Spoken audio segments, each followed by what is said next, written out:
Hi, it's HardReset, and today I'll show you how to set up in-display fingerprint sensor.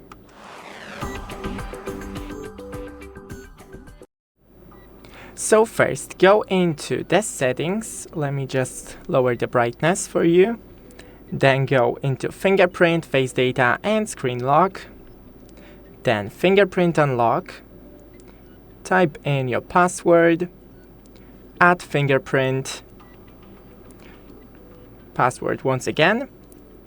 Got it. And first scan your fingerprint right in here from every angle that you can.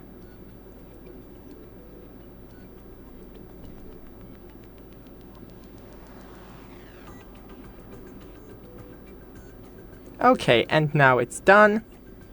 Then go back. Personalization right here.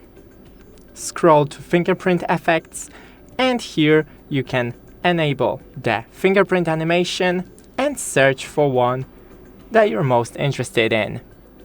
Thanks for watching. Don't forget to leave a like, and see you in the next one.